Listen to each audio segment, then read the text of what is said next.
Welcome to the Real Estate Pros Show, where we interview real estate investing professionals from coast to coast, as well as the service providers that serve the real estate investing industry.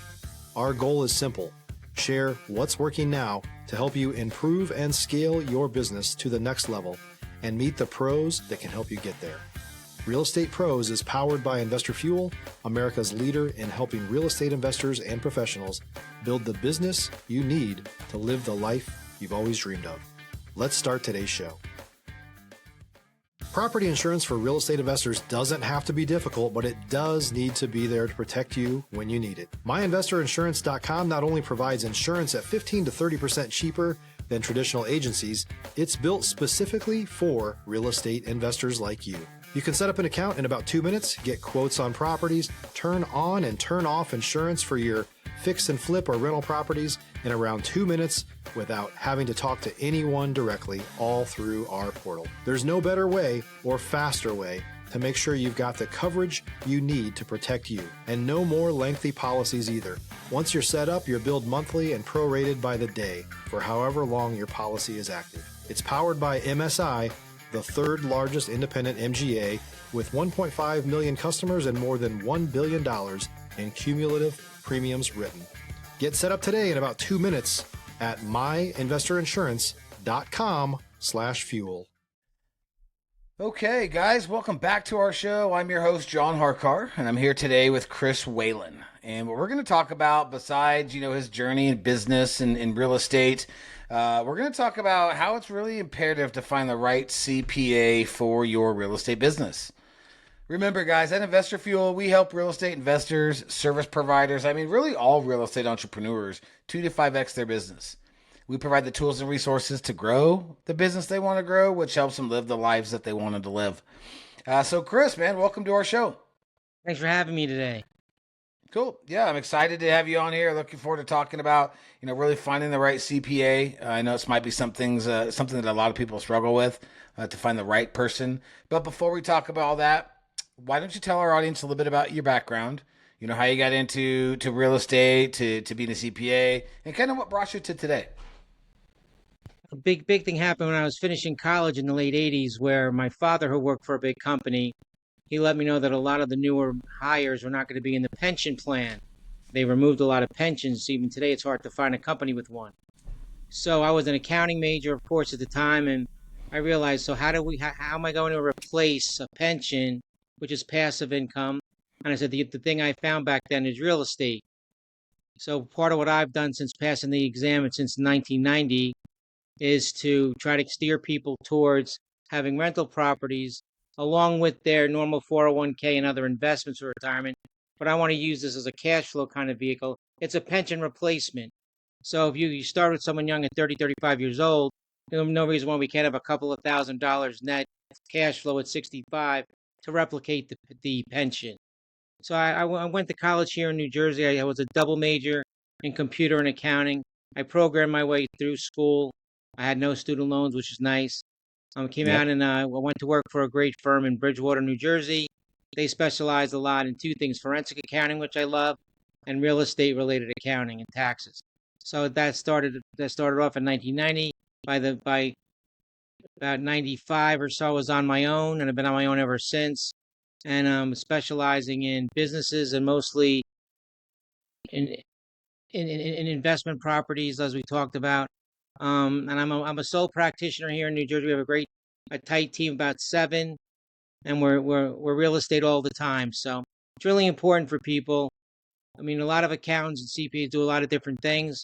It's very important to find one that has a lot of experience with real estate, because a lot of them don't. A lot of them are just sort of fast food 1040 kind of preparers. Right.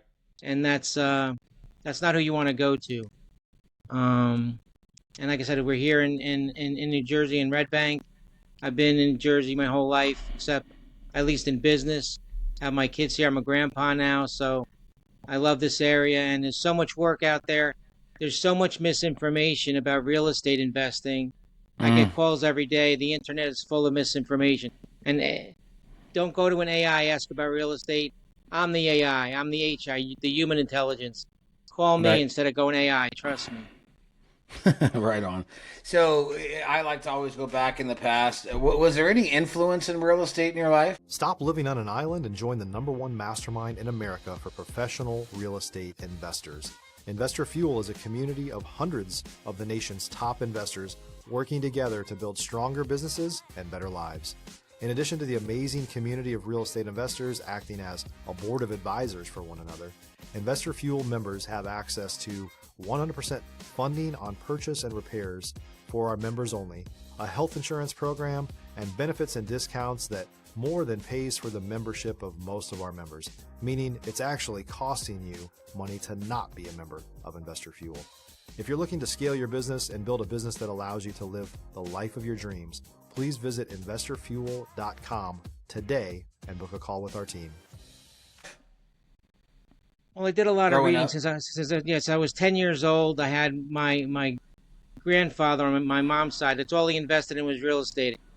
I grew up in Queens, New York, and he owned a bunch of properties in and around Queens, and that's all he invested in. He taught me hard assets should be part of your portfolio.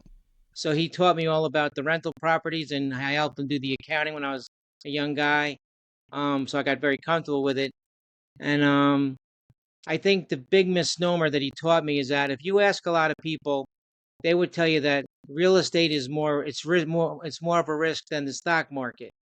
Mm. And the opposite is true. Do a lot of Yeah. seminars about this for investor groups.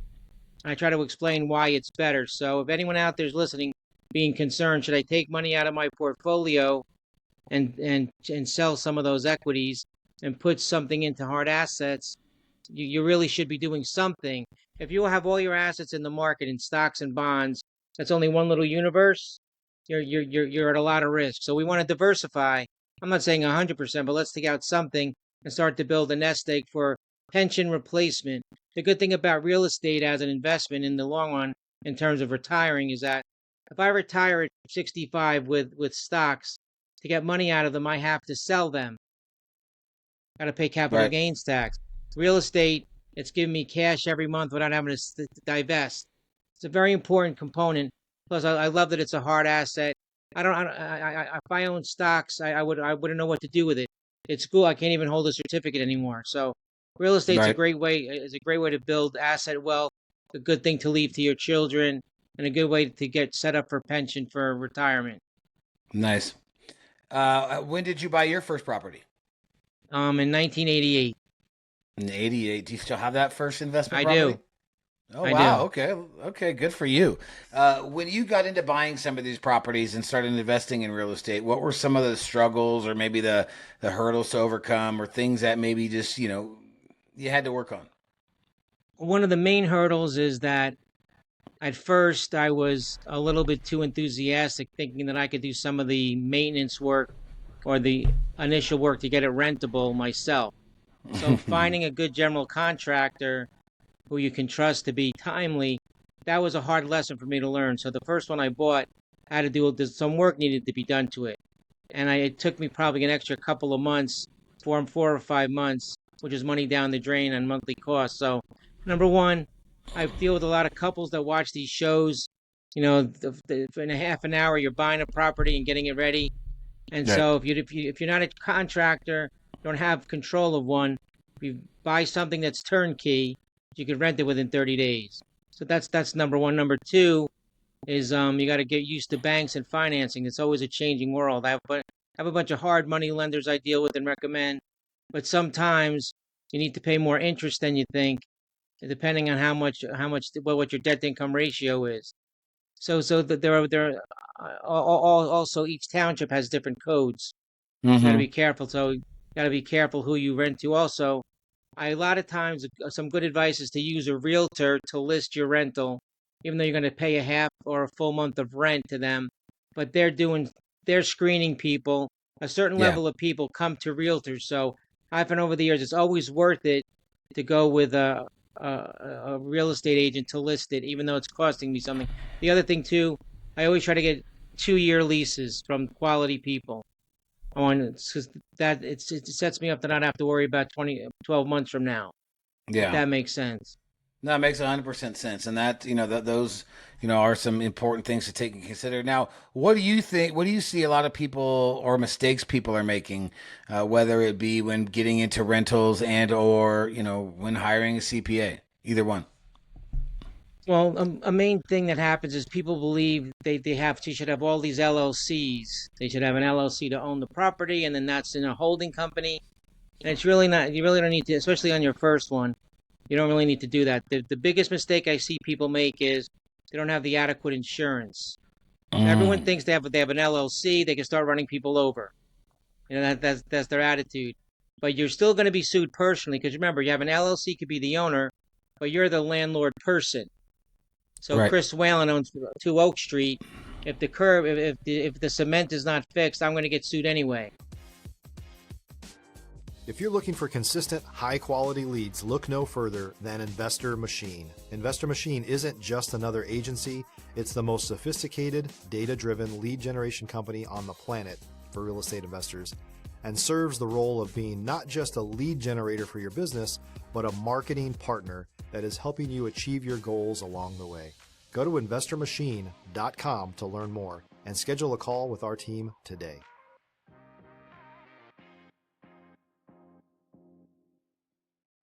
So sometimes people have an LLC and they don't want to pay too much for insurance, and that leaves them in a very bad way. So Mm. getting the right insurance is the most important thing. A lot of my properties are not in LLCs at all. How many total do you own? 15. 15. Wow, right on.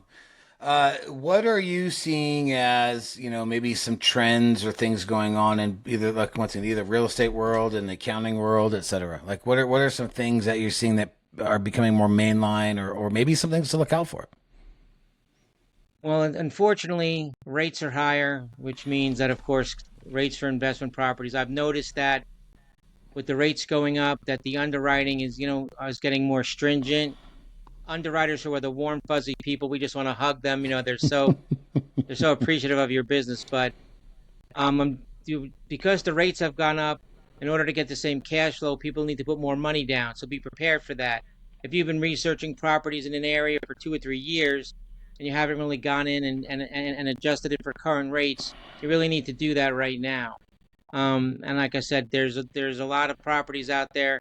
You need to learn to do an investability analysis. So most realtors are selling forever homes, right? So, Mm-hmm. excuse me. So this is the home, 2 Oak Street.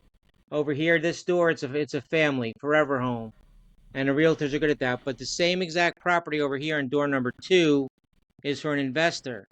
So that needs to be analyzed and for investability. So if you have a realtor right now that you deal with that's bird dogging some things, you got to make sure they understand how to do investability analysis. The most important component is to know the fair market value rent.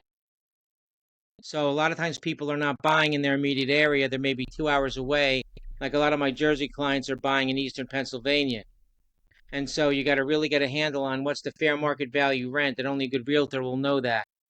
So Right. having them at the ready is great. Um, but I think it's the money down. They're going to want at least 30% down on a rental, maybe even more now. So if you have old analysis you've done for an area, you need to pick that up and redo it to make sure that you're in the right mind and you're making sense with what you feel is going to be available for you. Got it. Okay. Well, let's kind of touch on our topic a little bit of finding the right CPA. Like, why is that so important? Well, the right CPA, of course, is going to do the basic tax work for you for the rentals, but of course, they're going to really look at your overall financial picture, as well as work with your financial advisors. I always say the best financial planning has to start with tax planning. We need to save as much on tax as we can to get that to your financial advisors and to roll into new properties. So there's so much money that's left in the government's pocket. If you want someone who's aggressive but not stupid. Too many CPAs are just taking numbers, putting them down, and doing the return when that's only 10% of the return is getting the numbers. So you got to make sure that they're very proactive. You want to see how many clients they have that have rental properties. So they have properties of their own. Get you want to get their clients to call you, have a referral, a reference. So whichever CPA you use, get 5 of them references Five references. of rental property owners that they service. If you're a new or newer real estate investor looking to launch or grow your real estate investing business, please check out Investor Fuel Club. It's a coaching community, but unlike anything you've ever seen before. And you can actually partner with members of our mastermind from coast to coast on deals right in your market. There's no better opportunity to build a consistent business than to literally partner with pros to help you avoid costly mistakes, avoid the need for capital to do deals, and help you eliminate your fears as you're starting your business. Learn more about Investor Fuel Club at investorfuel.com/club. And I can give you 300 or more, easy. Right. So right. then that's something that people, it's so interesting with lawyers and accountants. Almost it's like this professional barrier. Listen, I'm just a trades guy. I'm doing tax work. Find out what my clients are saying about me. So ask them for five other clients that they're doing high-end real estate for. And if they can't give you that, well, nothing against them, but they might not be the guy for you. Right. That's all. It's like I always ask everyone I go to, professional or auto mechanic, can I have a couple of references? People don't do it anymore. They used to a No. lot back in the 70s, but that'll show you if they have any or not, and you have to make a decision. Well, they're not really nothing wrong with them, but they don't have a lot of experience with it. Do I want to put my taxes in their hands? Because they're going to be at my expense. They're going to try to learn all about it at one time. Right. Right. What other things or questions should people ask a CPA, or information they should try to find out before they make a choice? Are they going to be personally available to you? So like all my real estate clients, I have a team of 7 here, but I do all the face-to-face. It's got to be very certain, say, I'm going to deal with Chris or a junior person. And my junior people might talk to somebody or my managers, but I'm always the one in the loop doing the work, reviewing the work too. So that's the most important question. Are you going to be the point man that I can talk to at any time of the year? Then you're going to be able to pull up my account in a moment's notice and understand what's happening. Because a lot of people that run CPA firms, they have no idea what's happening with their clients. They're just taking in the money and they'll give you to someone else. But we have a great hive mind here. So I'm doing the work, we're reviewing it. At least a couple of CPAs have seen everything we do, at least 2 or 3. So if you want to pin them down and say, are you my point of, when I call, I don't want to get someone else. I want to get you at first at least. I might give them to someone else to talk about something or gather information, but they get the senior partner every time they call me. Got it. Very awesome. Very awesome. What areas do you service? Do you do stuff nationwide? I mean, where's your customer base come from? And we definitely service all over the country and around the world. We have a lot of expats that live overseas who have properties here. We have a lot of foreigners that buy properties here. So we do a lot of foreign work in both directions. And I'd say I would take a client from anywhere if it's U.S. tax. So we do a lot of that work. You'll be surprised how many people retire out of the country but keep their rental properties here. Also, 1031, something we should talk about a little bit. 1031 exchanges, if we have a second. Yeah, go ahead. So a 1031 exchange is simple. It allows you to take the gain of a property you're selling now, and you're not paying the tax now. You're deferring that because you're rolling that gain into a new property. So the first question is, if you're selling a rental property, first, before you sell it, you need to talk to us, because if you take money at a closing, we can't do a 1031 anymore. It has to go to an exchange agent, usually an attorney. All right, so if you're going to be selling a property and you don't need the proceeds from the sale, that's the key. Then consider please doing a 1031, because like people do move. I have a client that moved to Florida, sold a large commercial property, and we bought another one in Florida. He wants to be close, and we saved about $2 million in gain just doing a 1031. So before you take a dollar, if you're thinking of an exchange, you want to learn about it, call me directly, and I'll go through all the facts to do what we can and can't do. But the moment you take a dollar for the sale of an investment property, you can't do a 1031 anymore. I get calls all the time. I sold it yesterday. What do I do? And I'm trapped. I can't do anything. Right. Got it. Well, very cool. If there's folks that are listening to this that want to talk more with you about, hiring a new CPA, or maybe just have questions that you might be able to answer, what's the best way for them to get a hold of you? They can call me directly on 732-673-0510. My website is chriswhalencpa.com, just like my name with .com at the end. There's a contact form there. And I take meetings, Zoom meetings every day around the world. So, especially for people, I appreciate you having me on. So, I definitely would Yep. give a free phone call anyone that's coming from you. I would love to help Awesome. out and get to know them. So, I'm always just keep my information because you might have a question next week. Shoot me an email, say you saw me on the podcast, and I'll get right back to you all the time. Awesome. Guys, take notes. We'll put all his contact information down in the show notes so you guys can reach out anytime. Chris, I mean, I appreciate you coming on here. I appreciate you sharing all this information. It's definitely some good stuff. Folks at home, I hope you guys enjoyed this episode, and we will see you on the next one. Cheers. Thank you, everybody. Thanks for joining us for today's Real Estate Pros Show. You can learn more about the amazing benefits of the Investor Fuel Mastermind community, including surrounding yourself with hundreds of other rock stars, 100% financing for your deals, and members-only discounts from vendors you're likely already using that, as a member of Investor Fuel, will save you more than the cost of your membership. Visit investorfuel.com to learn more. If you're interested in joining us as a guest of this show, please visit investorfuel.com/pros to apply. You can also check the show notes for access to free resources, how to get access to world-class lead generation, and much more.